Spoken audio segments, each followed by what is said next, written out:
What's up, Digidestins? This is Kyle D, better known as Ridemyavatar, and today we're gonna do how to play Digimon TCG. I've been kind of holding off on this video for a while now, even though this game's out for a while. It's been out for a year for US and stuff like that. I figured it'd be best to start off where we have the most information, where we're on the second rulebook volume, so where we have more understanding of how they want the game played. So guys, let's dive right into this video and let's see what we're going to be talking about today.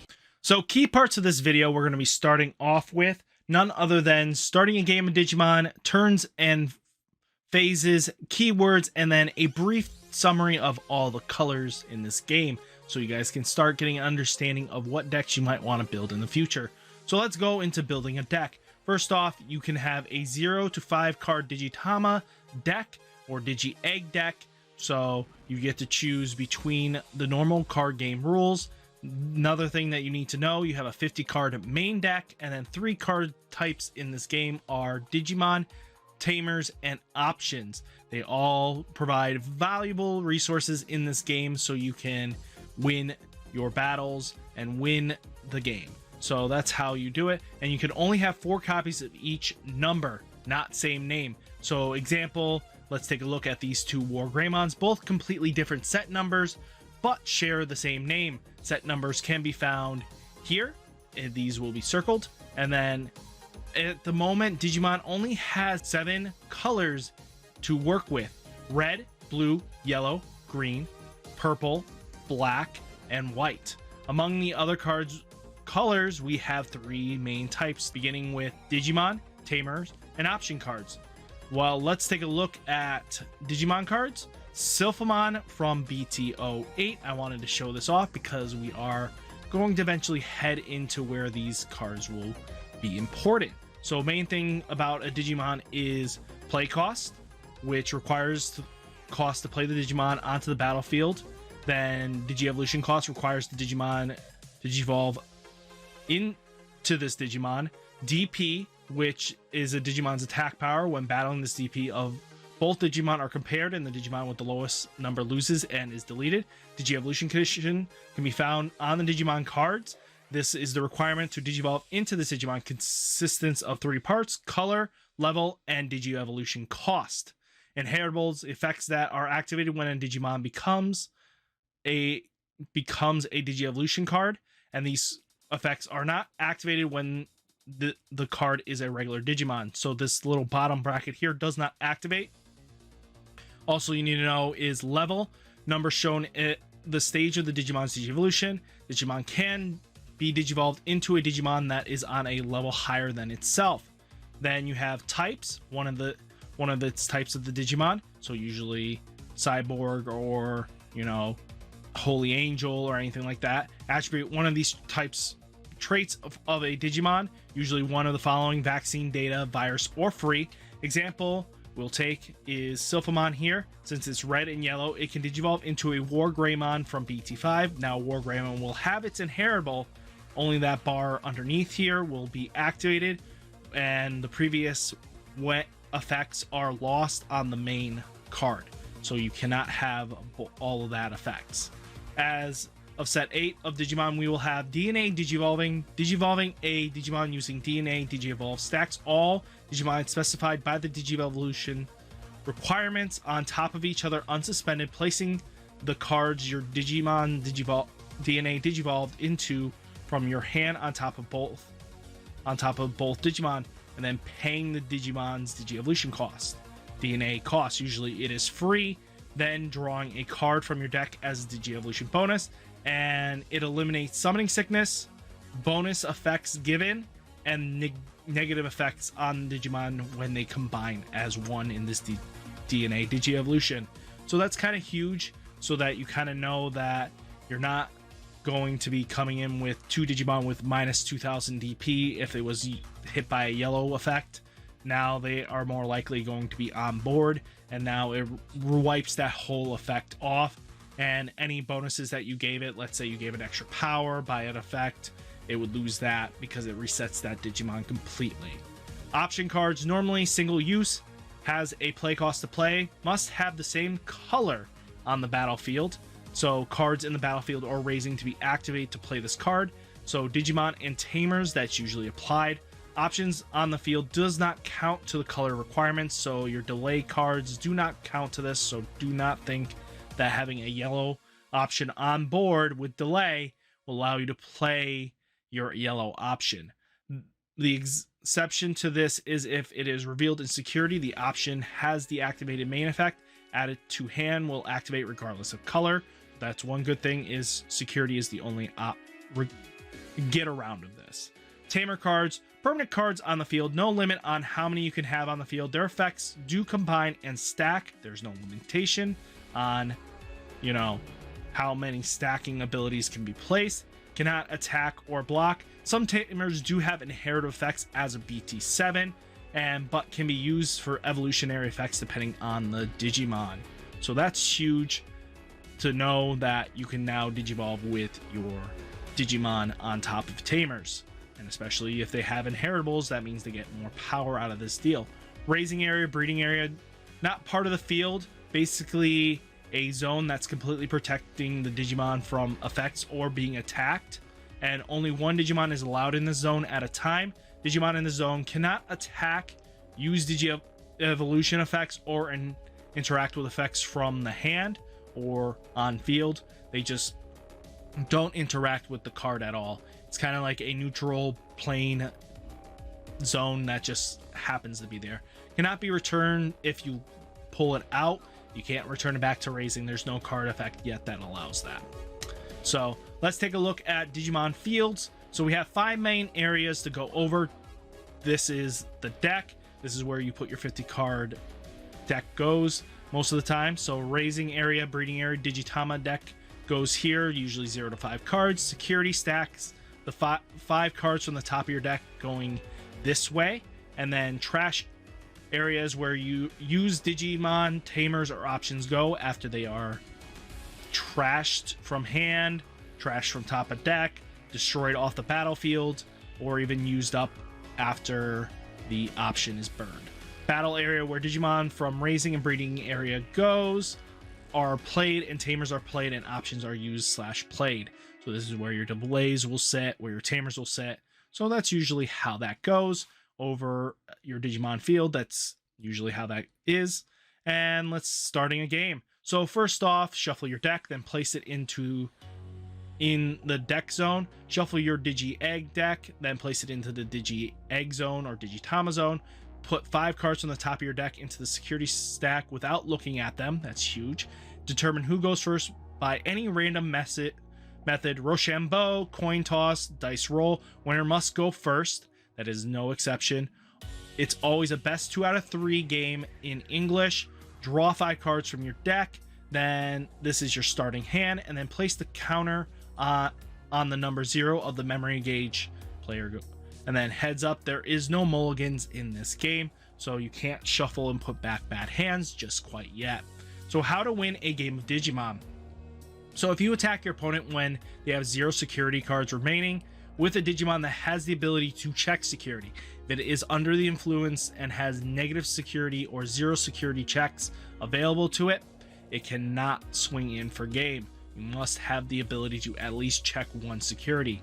If your opponent cannot draw during their draw phase because there is no cards left in deck, this is counted as a deck out, so they will lose if they draw and there's nothing left. And then win 2 games out of 3, you win the match, and that's how you win it. Then you have normal phase of the games. So active phase, draw phase, raising / hatching phase, main phase, and then end phase. That is kind of huge. So let's go over each individual phases of the game. Activate phase, all that needs to be done is turn all your Digimon and Tamers from the rested state to active state. So it's quite simple, very basic. Rest, stand up, and that's about it. Draw phase, draw 1 card. Nope, first player does not draw a card at all, so definitely keep that in mind. Raising and hatching phase is either hatch a Digi-Egg, move a Digimon with a level 3 to battle area, or do nothing.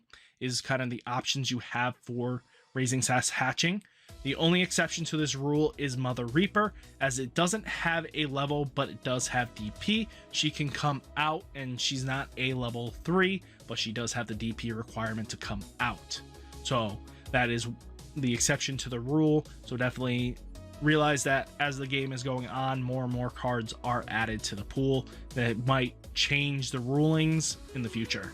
Main phase, you can play a Digimon from hand, evolve a Digimon in your raising area or on the field, and you can declare attacks with Digimon that are not played this turn. Note any Digimon pulled from the raising area do not have summoning sickness, which means they can attack right when they're pulled out. Play options and tamer cards, and end phase. So there's a phase after you finish all your main phase stuff, and it pushes the counter over to your opponent's side. End phase during your turn, if the memory counter goes to 1 or above on your opponent's side due to cost or either effects, your turn ends and it becomes your opponent's turn. If any effects or actions are mid resolution, it becomes your opponent's turn only once those effects have resolved. So if the resolution of those effects bring the memory counter to 0 or above on your side, your turn continues. So there are cards in this game that allow you to bring that counter back to 0 if something at the end phase happens. So keep that in mind. The memory counter remains where it is at the end of turn. Remember that. So it doesn't just magically shift over left and right. It's when the end phase and after all effects have resolved.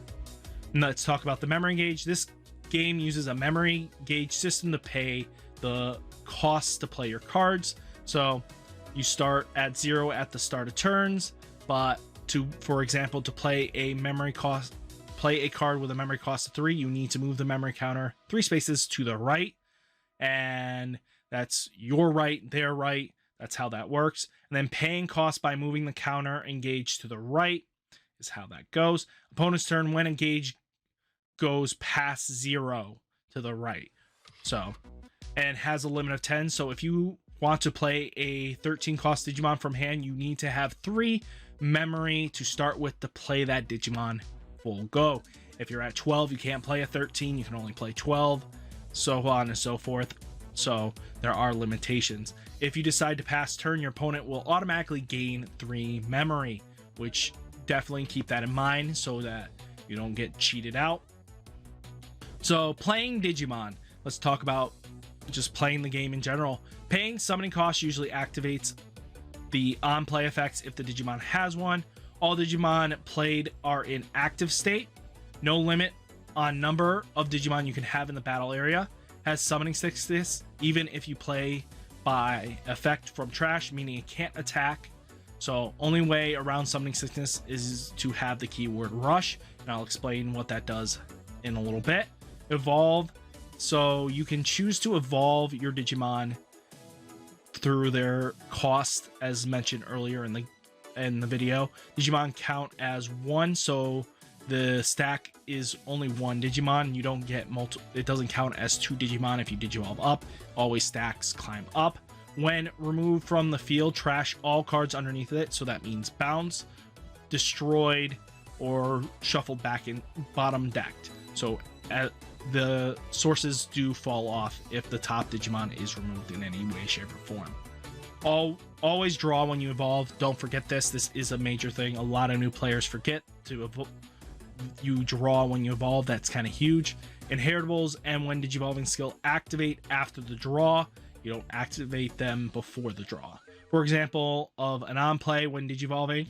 So on play, reveal, we have this Patamon from EX1 and then Seraphamon from EX1. So Patamon's on play for if you play it for 3, reveal the top 4 cards of your deck.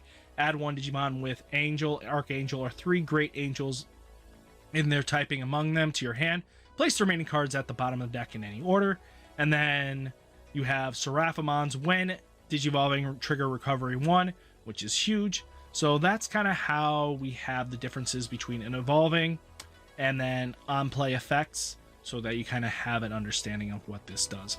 When does battle work in Digimon? Digimon battles. So first off, let's go over it. We have Digimon battles and security battles, but we're going to talk about Digimon battle. So when you attack your opponent's security or Digimon, the attacking player must resolve effects first. Example, if you have multiple when attacking effects in your stack, you can choose the order of how things go off, but the card has to remain in the zone it activates the effect until it's fully resolved the effect.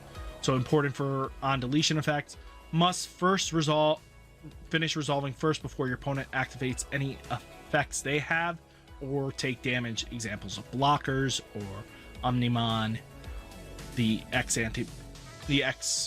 antibody Omnimon. So let's talk about it. Jesmon, when attacking, skills activate or activate this first. So definitely activate Jesmon's skill first in the stack, or the Hawkmon underneath it from BT07. So when Jesmon attacks, effect to play Sistermon activates. Since you played a card, Jesmon's effect gives it a Pierce and added DP activates. Sistermon can then trigger. Because Jesmon is rested, your Savior Hawkmon will restand Jesmon because you do have the Sistermon on field.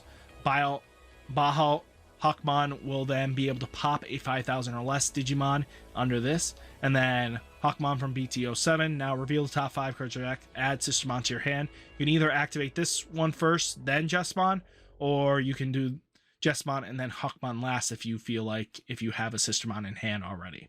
So, or in drop. So that's kind of how that works in interaction.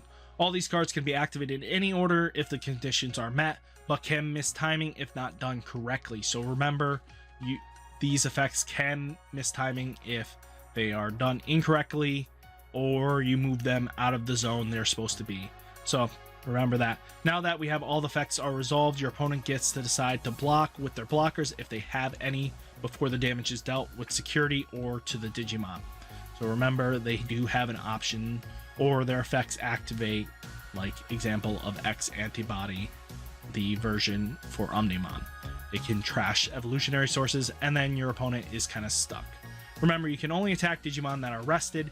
The Digimon with the highest DP wins the battle. If it's tied, both are deleted. If DP drops 0, Digimon gets deleted. Remember that is what happens in this game.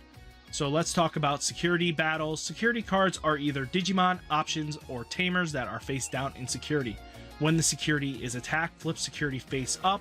If options/tamers with the activated main effect activate at this point, they now come into play or destroy something or go to hand, what is part of the effect. Resolve the security skill. No color requirement needed to activate these main effects. Because they are in security, they override that color requirement. So if a Digimon is flipped up in security battle, what happens? So compare power. If the security Digimon power is higher, then your Digimon dies. If theirs are lower, your Digimon survives the battle. And if they are tied, your Digimon dies. Security is always trashed unless the skill otherwise says so. Example, Cordramon. If it is flipped in security, it instantly comes into play because it has the effect that says allows it come into play, and you draw 2 cards after the battle resolves, and this is after the battle takes place. If not, it would normally just go into the trash. Normal skills do not activate in security unless says otherwise, especially it says it has to say activate in security. Multiple checks happen one at a time and will continue until as long as the Digimon is on the field. So remember that unless the Digimon is removed off board, de-digivolved to a lower state that loses its security checks by its inheritables, that is the only way that Digimon is going to lose multiple checks. So even if the effect would move your gauge over to your opponent's turn, you will still have the security checks because you have to finish resolving everything first. So let's talk about some keywords. There are plenty more in this game now since we are on EX2 or BT08. So we got blocker. So when an opponent's Digimon attacks, you may suspend this Digimon to force the opponents to attack this Digimon instead. This effect can be used against an attack from an opposing Digimon. The target of the attack changes to this Digimon that uses blocker, taking the place of the original target. So if they attack security or another Digimon, you can use blocker to redirect it. Security plus X. which can either be 1 to 3. This Digimon checks an additional security effect that increases the number of security checks checked by X when attacking the opponent's player. So when checking multiple security checks due to the effect, do not flip all security cards over at once. Instead of flip them over one at a time. Do not move on to the next one until everything has resolved. If the attacking Digimon is defeated in battle or returned to the player's hand or deck, the attack ends. So remember that. It's kind of huge. Then we have security minus attack. So this effect checks X fewer security effects that decrease the number of security checks by X when attacking the opponent player. If the effect causes the number of checks to become 0, it cannot be less than 0. The opponent's security checks aren't checked. And if your opponent has 0 security cards and you attack with a Digimon with 0 cards, you cannot win the game. Remember, you can't have 0 checks. You need to at least have 1 capable check to win. Recovery X. Place the top X cards from the top of your deck to your security stack. Effects that has you to place X cards from the top of your deck with your security stack without looking at them. With this effect, you can replenish your security stack. There's no limit to how many cards you can have in your security stack. Remember that. That's huge.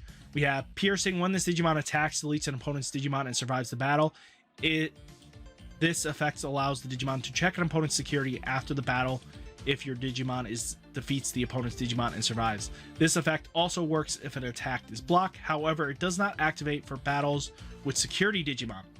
Security checks resolving from Pierce are performed after effects resulting for the battle having been resolved. If your opponent blocks this card, though, and you have 0 security, you do not win the game with Piercing. Piercing only does security checks. Let's talk about drawing. Draw X from your deck. This effect allows you to add in the number of cards from your hand from your deck. There's no limit to how many cards you can have in your hand, which is kind of awesome. So you can have your whole deck in your hand and still play it out. So jamming. This Digimon cannot be deleted in battle against security Digimon.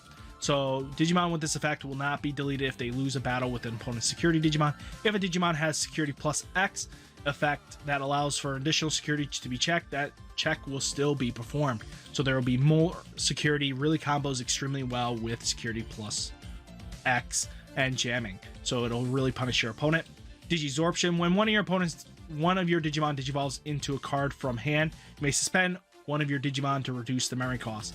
When digivolving into a card in your hand with this effect, you may suspend one of your Digimon to reduce the Digievolution cost by the number specifically in the effect. However, the Digievolution cannot be reduced to less than 0.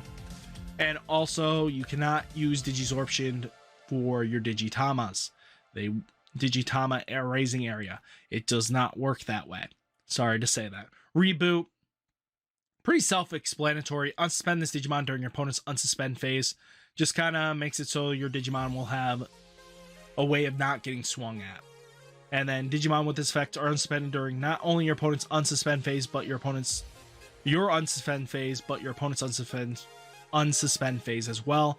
Digievolution X. Trash the X cards from the top of your opponent's Digimon. If there's no Digievolution cards or it becomes a level 3, you cannot trash any more cards, and trash the number of cards specific from your opponent's Digimon that was targeted by this effect starting from the top. This reduces the level of the target Digimon. However, Digimon cannot be deleted or removed from play with this effect. Once a Digimon has lost all of its Digievolution cards and has been reduced to a level 3, you cannot trash any more cards with this effect. But if they Digiburst the level 3 out, it will Digivolve to the Digitama, and the Digitama will die because of game state. So remember not to always just give up your Digitama unless you're Digibursting both. Just a heads up. Retaliation. When this Digimon is deleted after losing a battle, delete the Digimon it was battling. When a Digimon with this effect loses a battle with one of your opponent's Digimon, it deletes that Digimon regardless of its DP. That's kind of huge. It kind of gets back at him. So let's talk about Digiburst. Trashing X of this Digimon Digievolution card to activate the effect below. At the indicated timing, you may trash the specific number of Digimon cards underneath this Digimon's with this effect to activate the accompanying Digiburst effect. Usually they're very powerful skills because you're trading off your stack for this effect. So remember, Digiburst is really powerful skills. Rush. This Digimon can attack the turn comes into play, this Digimon with this effect can ignore rules that state this Digimon can't attack the turn they entered and played, allowing it to declare an attack even if it was played on the current turn. So it's really powerful, as I mentioned earlier. That's the only way you get around summoning sickness. So remember that. Then we got Blitz. This Digimon can attack an opponent's as one or more memory. So if the memory gauge moves over to your opponent's side, you instantly can swing in with the Blitz. When digivolving into a Digimon with this effect, if your opponent ends with one or more memory as a result of paying its Digi-Evolution cost, you can declare an attack with this Digimon before the turn changes over. However, if the Digimon is suspended and has the effect that prevents it from attacking or otherwise unable to attack normally, Blitz won't enable it to attack. This effect is preceded by the timing of when digivolving. So you have to resolve your draw, and when digivolving, then Blitz activates. So remember that. That's kind of huge. Delay. Delay is trash this card in the battle area to activate the effect below. You cannot activate this effect the turn this card enters play. After playing an option with this effect in the battle area, you can trash it. You can trash it at the timing specific to activate the card's delay effect. It is not necessary to pay for that option's cost again, and its effect preceded by the main phase timing. So, and you do not have to have color requirement to activate this after it's been on the field. So that's kind of huge. Remember that. We have Decoy. When one of your other X Digimon would be deleted by an opponent's effect, you may delete this Digimon to prevent the deletion. So that's kind of huge and really awesome. When one of your Digimon matching X characteristics, usually black, white, purple, rainbow, whatever you want to talk about, you can instead delete this Digimon to prevent that Digimon from being deleted. When multiple applications of Digimon would be deleted simultaneously, activate this effect, allowing you to prevent only one of those Digimon from being deleted. You cannot activate the effect to prevent the deletion of that Digimon with this effect. That is kind of huge. Decoy is really awesome, being able to redirect deletions. So, nice to know. Armor Purge. When this Digimon would be deleted, you may trash the top card of your deck to prevent that deletion. When your Digimon with this effect would be deleted, by trashing the Digimon stack on top of the Digi-Evolution, it is no longer to be deleted due to this effect. The Digimon that activated this effect becomes the Digimon that's underneath its evolutionary sources. So then the effect cannot be activated by a Digimon without Digi-Evolution cards. Additionally, any effects gained before activating Armor Purge that does not specify how long the effect lasts will be lost due to the effect no longer being in play. This does not get around minus DP. So your Armor Purge will trigger, you'll fall off, that minus DP still sticks, and it'll delete the Digimon underneath it if it doesn't have enough power to prevent death. So remember that is a huge thing. So let's go over a summary of all the colors in just a rough informational guide. So let's talk about it.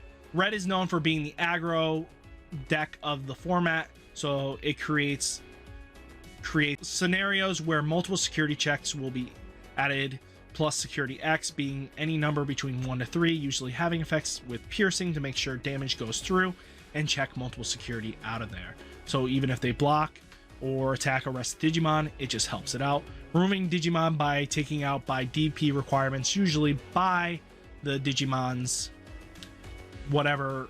If it's 6000 DP, you get destroyed or anything like that. That's kind of usually what red gimmick is.